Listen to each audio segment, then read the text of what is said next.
नमस्कार शेतकरी मित्रांनो, मी कृषी दूत साहिल्याचं स्वागत आहे आपल्या यूट्यूब चॅनलवरती. विशाल नर्सरी अँड ॲग्रिकल्चरन्सी. आमचं लोकेशन आहे एराडवाडी, तालुका पाटण, जिल्हा सातारा. तर शेतकरी मित्रांनो, आता बघू शकता ही सगळी आता आपल्या आंब्याची बाग आहे. ही बाग मनेरी, तालुका पाटण, जिल्हा सातारा येते. आता इथं सगळीकडे बघू शकता छटणीचं काम चालू झालेलं. खाली बघू शकता सगळीकडे आता छटणी करून टाकलेलं आहे. आता हे बघा इथं हे पॉईंट आपण कसं निवडलेले आहेत बरोबर असं की जेणेकरून तिथून जास्तीत जास्त फुटवा निघून चांगलं झाड कॅनोपी तयार होईल. इथं सगळीकडे आंबा आलेला होता, त्या आंबा आलेल्या फांद्या आपण काढलेल्या आहेत. हे बघा, आपणला जर का आपला अगोदरचा व्हिडिओ बघितला असेल तर तुम्हाला कळालं असेल की त्यामध्ये आपण चटणी कशी करतोय व का करावी.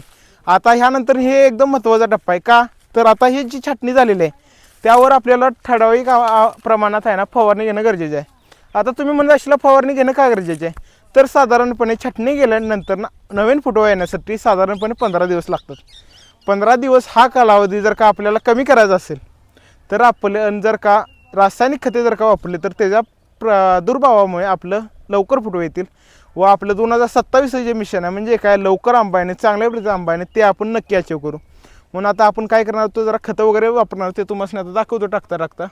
आता दुसरं काय काम करायचं आहे शेतकरी मित्रांनो, तर आपला एक व्हॉट्सअप ग्रुप आहे, ते लिंक डिस्क्रिप्शनमध्ये देतो, जेणेकरून तुम्ही जॉईन व्हा आणि अशीच महत्त्वाची माहिती तुमच्यावर नक्की पोहोचेल.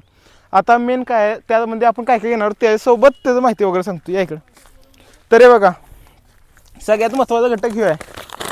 तर हे काय आहे तर आपलं 19-19-19 म्हणजे काय, हे नत्र स्फुरत पाला ह्याचं योग्य प्रमाणात आहे म्हणजे 19-19-19, जेणेकरून झाडाची पुरेपूर वाढ होईल, नवीन फुटवे निघतील व रूट मजबूत होऊन आपल्या झाडाची रोगप्रतिकारक शक्ती ह्या खताने नक्कीच वाढेल. आता हे दुसरं आपल्याकडे काय बघा काय हे काय आहे तर आपलं हमला 550. हमला 550 म्हणजेच काय आपलं क्लोरोपायरिफॉस. हे काय आहे तर एक कीटकनाशक आहे, ती ब्रॉड स्पेक्ट्रम म्हणजे काय बऱ्याचशा किडींवर हे काम करतं. आळीवर्गीय असू, माशीवर्गीय असू, सगळ्यांनाच हे काम करतं. नंतर ना आपण तिसरं काय आणलं तर हे बघा हे आहे ॲग्रिझाईम.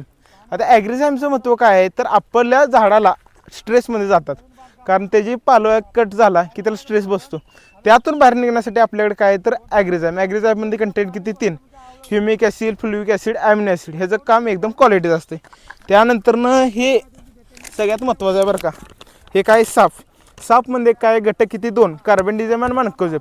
ह्याच्या कामं काय असतं तर जे आपण जेव्हा कट मारतोय बघा इथं असं कट मारला ह्या स्पेशी सगळ्या ओपन राहतात, तिथून कुठल्याही फंगस अटॅक आत होऊ नये आणि एक चांगलं प्रोटेक्शन भेटायसाठी आपण साप वापरतोय. म्हणजे कसं थोडेफार आपले रोग असतील. आता हे बघा ह्याच्यावर आता हे कुठलं आहे तर आपलं बॅक्टेरियल ब्लाइट आहे. बॅक्टेरियल ब्लाइटचा ओळख कशी असते तर इथं सनकन स्पॉट म्हणजे आतून कसा आहे ग्रे कलरचा आणि बाहेरून जो येलो आलो आहे म्हणजे पिवळ्या रंगाचा बॉर्डर, हे आपली ह्याची मेन ओळख आहे. ह्याच्यासाठी आपण कुठलं वापरतो साप. आता हे तुम्हाला मिक्स करून दाखवतो. तर पहिल्यांदा आहे ना बुरशीनाशक आपण घेणार आहोत फंगीसाईड. तर ह्याचं प्रमाण किती असावं 2 ग्रॅम प्रति लिटरसाठी, म्हणजे आपल्या 20 लिटरच्या पंपाला साधारणपणे 30 ते 40 ग्रॅम लागतं. तर आहे ना आपण साधारणपणे 1 ग्रॅमच्या ह्यानं घेतो. का तर एवढं काय डेन्स घ्यायचं नाही, म्हणून साधारणपणे 20 लिटर पंपाला 20 ग्रॅम आपण घेणार आहोत. हे जर का पूर्णपणे इन्फेस्टेशन जास्त प्रमाणात असेल तर आपण 2 ग्रॅम प्रति लिटर प्रमाणात घेतो. आता आम्ही आमच्या रोजच्या अंदाजा प्रमाण टाकतो, आम्हाला यातला अंदाज आहे पण तुम्ही माप घेऊनच टाकावं. हे कार्बनडिझम मानकोजेब हे पूर्णपणे आपल्याला उपयोगी पडतं सुरुवातीच्या कालावधीत. हे घेतलं की नंतर ना आपलं मेन कुठलं आहे तर 19-19-19 प्रमाण किती आहे 200 ग्रॅम. 200 ग्रॅम आपल्याला पंपासाठी, किलोला 20 ग्रॅम. हे वॉटर सोल्युबल असते म्हणून याचा काही एवढा विषय येत नाही. हे वॉटर सोल्युबल असल्यामुळे आपण फवारणी त्याचद्वारे ड्रिपसाठी पण याचा वापर करतो आपण.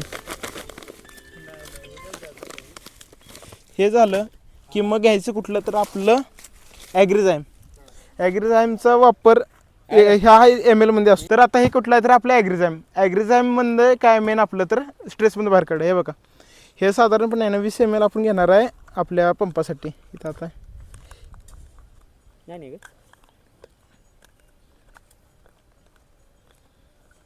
हे बघा 20 ml आपण घेतलेलं आहे. हे आता पहिलं सगळं मग मिक्स करून घेऊयात. पाण्याची पाईप घेऊ. पाणी आहे ना पहिला तर निम्मा टँक भरून घेतल्यानंतर ना आपण त्यात मग राहिलेलं मिक्स करणार आहे. हे सगळं वॉटर सोल्युबल असल्यामुळे कोणताही प्रॉब्लेम आपल्याला येत नाही. जे आपण वॉटर सोल्युबल असतं ना ते आपण मेन आपलं फवारणी त्यासोबत आळवणी किंवा फर्टिगेशन म्हणजे ड्रीपद्वारे देण्यासाठी आपण याचा वापर करतो मेन. त्यानंतर आता शेवट वापरायचं आपण कीटकनाशक. कीटकनाशक का तर अंतर्गत की काही कीड असेल वगैरे ती नष्ट करण्यासाठी आपण याचा वापर केला जातो.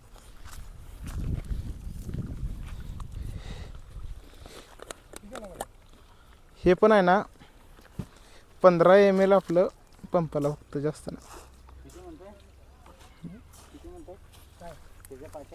हे आता ह्या पद्धतीने आपण सगळं आता मिक्स करून घेतोय.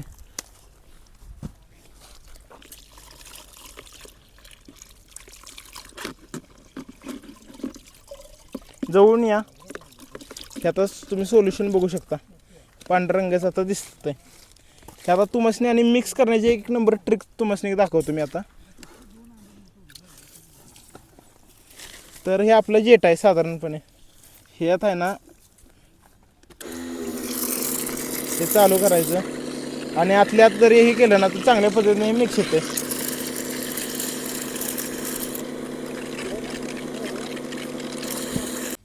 बघ खांद्या द्या मला. तर आता आहे ना हे आपण हे फिट केलं ना जास्त करून आपलं पसरलेलं पाहिजे.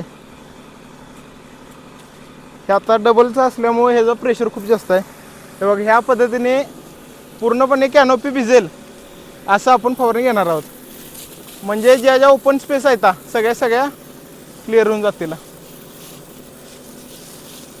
जास्त. आणि हे हार्ड असल्यामुळे तुम्ही शक्यतो मास्क वगैरे वापरूनच ह्याचा उपयोग करावा. आणि वाऱ्याच्या विरुद्ध दिशेनं वाऱ्यासोबत मारायचं. वाऱ्या विरुद्ध दिशेनं कधी फवारणी घ्यायची नाही, नाहीतर नाकामध्ये डोळ्यामध्ये जाण्याचं प्रमाण असू शकतं. म्हणूनच आहे ना ही आपली खरी सुरुवात आहे. इथून पुढे सुद्धा असे चांगले चांगले व्हिडिओ येत राहतील. म्हणून आम्हाला सबस्क्राईब करायला विसरू नका. आणि ज्या कोणा शेतकऱ्यांना नवीन लागवड करायची काय अडचणी येत असतील तरी संपर्क करायला विसरू नका. जय जवान, जय किसान, जय महाराष्ट्र. धन्यवाद.